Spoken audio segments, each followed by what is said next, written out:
Hi there, Lonnie here, coming at you with a video. Um, I have a pretty decent board game collection at the moment, to the point where the recent Bring and Buy, I really didn't have anything to sell. Bought a couple of things, but really didn't have anything to sell. The reason being is I'm pretty much got what I want out of a game, because in terms of board games, what I like is having a good mix of genre, a good mix of different styles of games at different levels.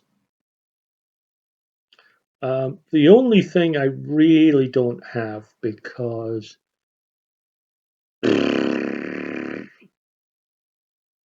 A, I can't afford it, and B, I can't. I don't see me ever being able to do it, is any sort of event game. By that I mean some of the biggies like Twilight Imperium or Eclipse. Um,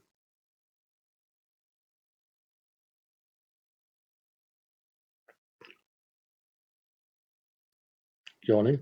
It's kind of late evening here. Now, don't get me wrong. I have played Twilight Imperium. I thoroughly enjoyed it. Um, but playing it made me realize that, yeah, there's a reason I'll never buy it, which is it's just too big for my place. Um, Great game though, and I would. There's a part of me that would love to have it, but I'd end up I would only have it just to have it, rather than it being used. So it's just taking up space. So no point at all. But I've kind of decided that, apart from a couple of things that are coming on the horizon where I'm like, ooh, that might be quite nice, I'm now mostly looking at expansions for games I already own. Um, and this is where a lot of games are really starting to get their money's worth. For example, I have Champions of Midgard, which is a lovely little 2 to 4 player worker placement game. Um, there are a couple of expansions for Champions of Midgard. The one that I really want, funnily enough, is the lesser of the two expansions that I've seen. The Valhalla one really doesn't interest me, mostly because I think it overcomplicates the pudding. Um, it probably doesn't in play, but it doesn't strike me. The one I really want is Dark Mountains. And to be honest, the only reason I really want it um, is because it lets you have a fifth player. And I'm always aware of, depending on the number of players I have, what kind of games I can bring in. Um, so I'm really looking at expansions. I mean, one of the things I did pick up at the recent Bring and Buy was an expansion for Terraforming Mars. I would very much like to get the North Sea expansion for War of the Worlds. Um, that would be good. I mean, I've been buying expansions. I got the expansion for Res Arcana mostly because, again, I wanted a better experience for 2 players up to 6 players. Um, I got the Through the Ages expansion because I just wanted some options. Um,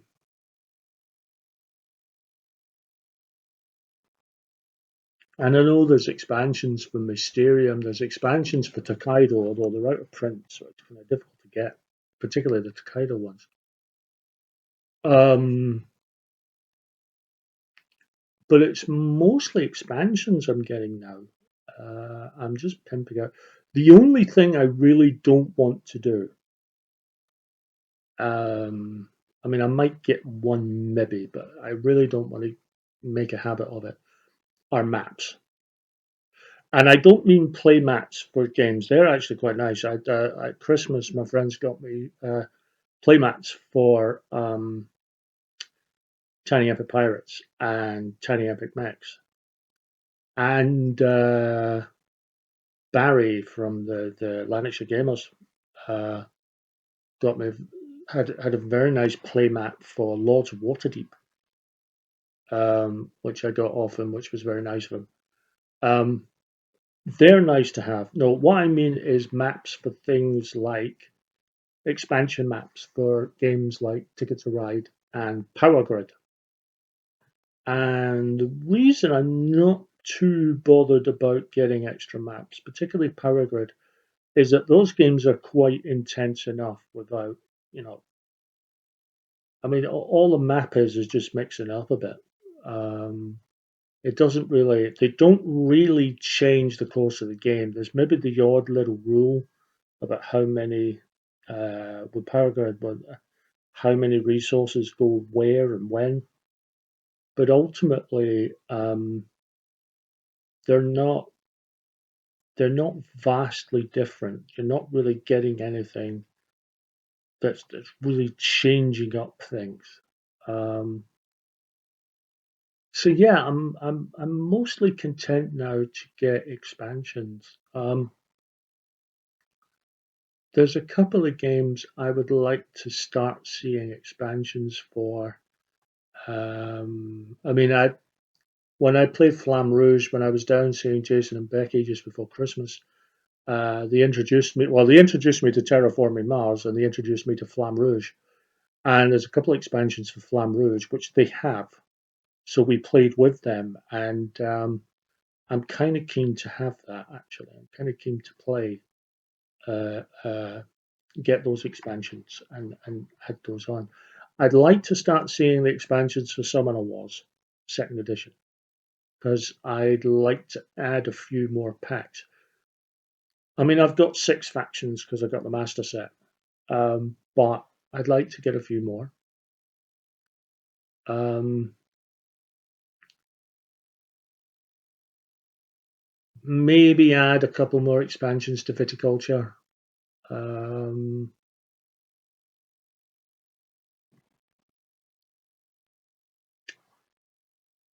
Thief, France, 1429.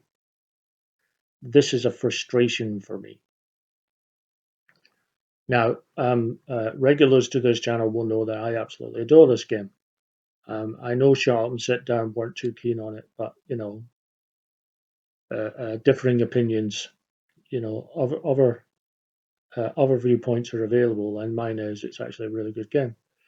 And I have pimped it out a bit. I've got the buildings to replace the building tokens, and I got some metal coins to replace the cardboard ones. Um, Now, there's a French company called Asynchron Games, which sell 3D models of the various lords and ladies. Um, so you can get them and put them on your color base and everything else. Great, fantastic. I want them. There's an expansion. There's one for Joan of Arc and so on, and it gives you all the little tokens if you become a bishop or pope or become king, you get a crown. Wonderful. Just adds a little more visual pizzazz to the game rather than the sort of little cardboard cutout you stick in a stand.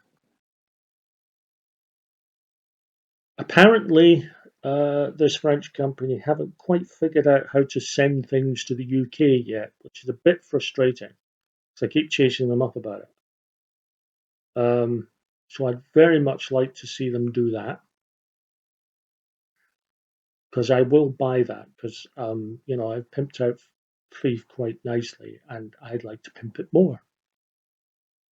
They've also got a playmat as well for the board, which intrigues me. The other playmat board that I am intrigued by is the Game of Thrones one, because it comes complete with the Mother of Dragons expansion built into the mat. A bloody big mat, but that's the nature of the beast with these things. So yeah, it's mostly expansions now I'm really looking at. It would be very interesting to see. My friend Stephen got me Heroes of Terranor for Christmas, which I played for the first time last week and thoroughly enjoyed it. Played the first scenario, the Goblin Problem. It was great fun. And there's a few scenarios in there, and they are replayable as well. The nature of the game, they are replayable. There's no secrets or surprises that will be spoiled if you replay it. There's lots of replay value to it, so that's okay with that. But I'd like to see them maybe coming out with more scenarios. Not saying I would buy them immediately, but it'd be nice to know they are there for me to buy. I've got Funfair, which is a kind of family-friendly, less vicious version of a game called Unfair. Now, technically, you can use the Unfair expansions with Funfair. Technically.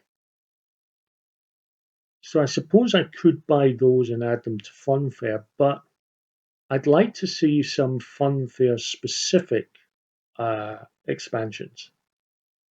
That would be good to play. Because Funfair is quite good actually. It's a quite enjoyable weekend. It's nothing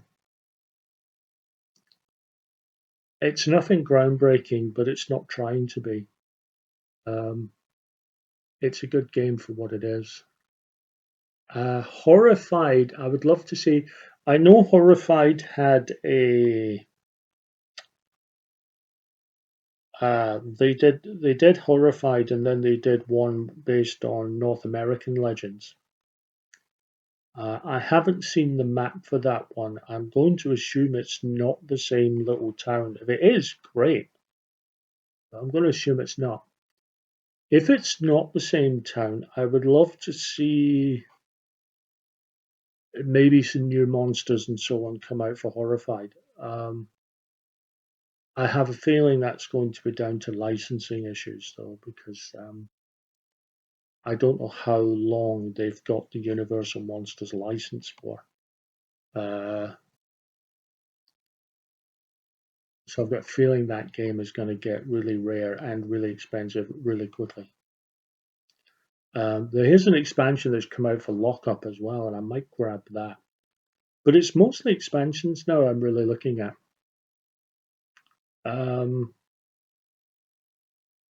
Because it's how I'm kind of feeling about games now. And I'm not going off games by any means, but I'm not. When I first started sort of really collecting board games, I was going, "Oh, I'll get that, get that, get that, get that, get that," and I was all over the place. And very few games have survived that initial spread. I've gotten rid of a lot of the games that came out of that original spread.